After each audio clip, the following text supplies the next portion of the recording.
based iPhone camera settings for your camera.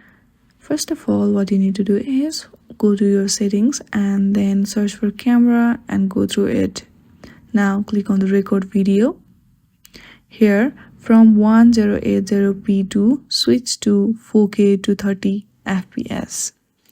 As you can see, it is for higher resolutions. Also, make sure that your SDR video is turned on. If it is not, then make sure that it is turned on. Now go back to your camera settings and then hit on record slow-mo. Here make sure that it is 1080p SD. Then go to the formats and make sure it is at high efficiency.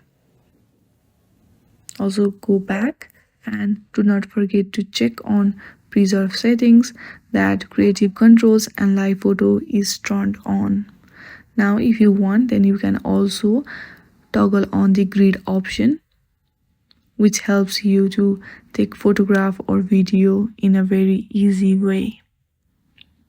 Also, do not forget to turn on prioritize faster shooting. So in this way, your camera setting has upgraded. Thank you for watching this video. I hope you like this video. Please do not forget to like and share our channel. Thank you for watching.